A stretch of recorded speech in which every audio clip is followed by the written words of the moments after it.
تقدیر کیا ہے؟ اگر سب کچھ پہلے سے ہی لکھا لکھایا ہے تو ہم اپنے اعمال کے ذمہ دار کس طرح ہوئے؟ پھر اعمال کی جزا و سزا کیسی؟ پھر جنت و دوزخ کے کیا معنی؟ وضاحت فرمائے۔ بھئی سچی بات یہ ہے کہ اس سوال نے ایک عرصے تک مجھے بھی ستائے رکھا، اور میں سوچتا رہا کہ اگر واقعی اللہ تعالیٰ نے پہلے سے ہی سب کچھ لکھ دیا ہے کہ میں اتنے بج کر اتنے منٹ میں بیٹھ کے یہاں پہ ایک لیکچر دوں گا، یہ تقریر کروں گا، اتنے بج کر اتنے منٹ میں نماز پڑھوں گا، اتنے بج کے اتنے منٹ میں فلاں کو گالی دوں گا، فلاں کو تھپڑ ماروں گا، یہ پہلے سے ایک میرا شیڈول مرتب ہے اللہ کے ہاں، لکھا لکھایا پروگرام چھپا چھپایا موجود ہے، میرے کا قصور؟ تو لکھنے والے کا قصور ہے۔ بات تو خطرناک ہے نا، بات تو خطرناک ہے نا۔ تقدیر کیا ہے؟ عربی میں اس کے لیے ایک لفظ لکھا جاتا ہے دینی کتابوں میں، علم اللہ السابق، اللہ کا علم جو پہلے سے اسے حاصل ہے۔ اللہ کو معلوم ہے کہ آج میں اتنے بج کر اتنے منٹ پہ اپنی مرضی سے، اپنے ارادے سے، اپنی آزادی فکر اور آزادی عمل پہ، عمل سے کام لیتے ہوئے یہ کام کروں گا۔ اب بھائی کام تو میں اپنی مرضی سے کر رہا ہوں، اپنی آزادی سے، اپنے ارادے سے کر رہا ہوں، لیکن اتنی سی بات تو مانو کہ اللہ تعالیٰ علام الغیوب ہے، علیم بذات الصدور ہے۔ مجھے اپنے بارے میں پتہ نہیں ہے کہ کل 10:10 پہ میں کیا کروں گا، اس کو پتا ہے۔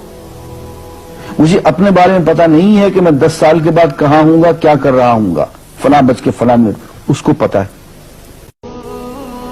اس کو میرے آزادانہ، خود مختارانہ، فری ول کے ساتھ کیے ہوئے اعمال کا پتہ ہے کہ میں اپنی مرضی سے، اپنے فری ول کے ساتھ، اپنے ارادے سے اتنے بج کر اتنے منٹ پہ کیا کروں گا۔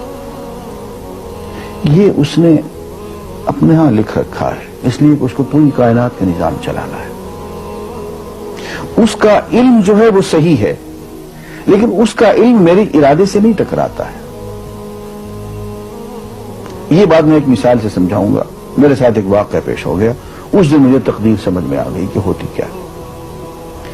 1971 کی بات ہے کہ یہاں اکاؤنٹنٹ جنرل آفس میں میں ڈپٹی اکاؤنٹنٹ جنرل تھا۔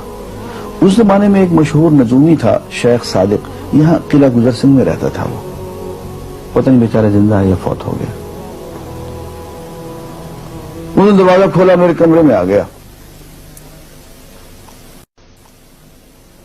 کہاں صاحب ہم آپ کی خدمت کرنا چاہتے ہیں، ہم آپ کو مستقبل کے بارے میں کچھ بتانا چاہتے ہیں۔ میں نے کہا میرے پاس فضول باتوں کے لیے وقت نہیں ہے، میں علم نجوم وغیرہ کو اس قسم کے یہ فضول باتوں کو میں نہیں مانتا ہوں، مشغول آدمی ہوں، ان چکروں میں مجھے مت ڈالو۔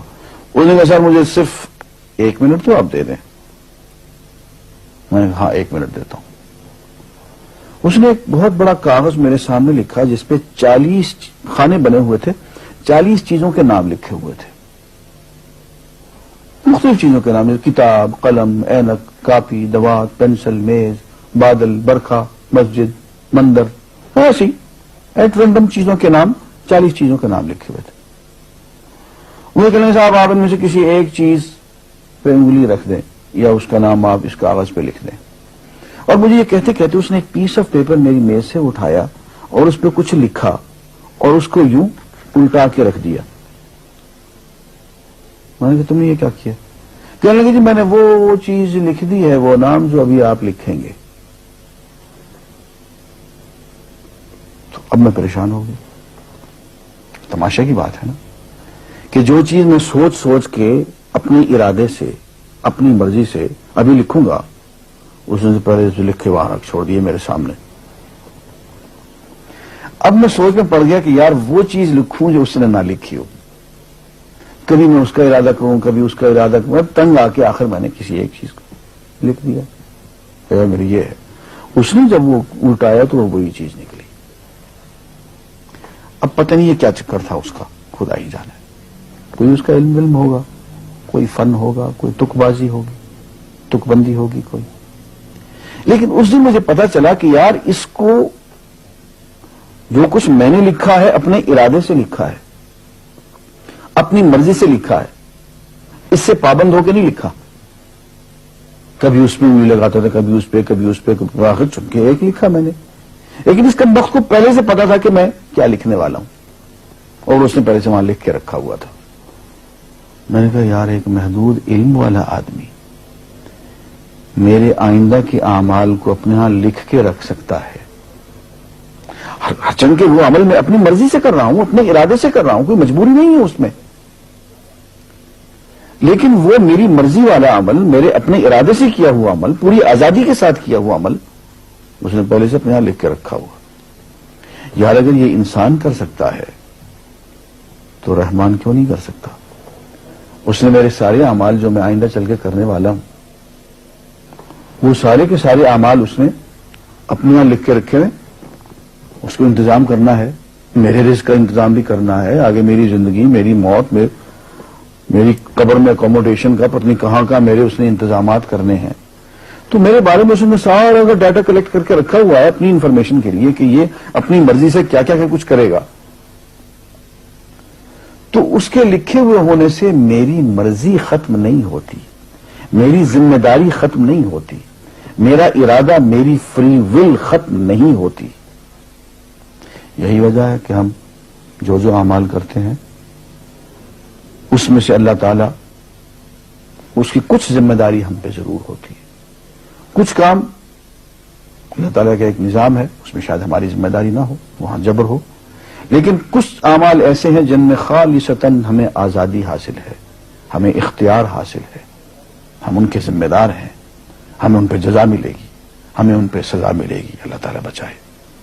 اور جزا ملے گی تو جنت ہوگی، سزا ملے گی تو دوزخ ہوگی. لیکن آزادی عمل اور ارادہ ضرور ہے. یہ الگ بات ہے کہ اللہ تعالیٰ کو پہلے سے ہی معلوم ہے کہ ہم اپنے ارادے سے اور اپنی آزادی اور اپنی مرضی سے ہم آج اور کل اور پرسوں اور سال بھر کے بعد اور 10-20 سال کے بعد ہم کیا کیا کریں گے اس کے ہاں لکھا ہوا ہے. وَعِندَهُ عِلْمُ الْكِتَابِ، اس کے ہاں سب کچھ لکھا ہوا ہے. لیکن ہم جو کرتے ہیں اپنے ارادے سے کرتے ہیں اور اس کے ذمہ دار ہیں. وآخر دعوانا الحمدللہ رب العالمین.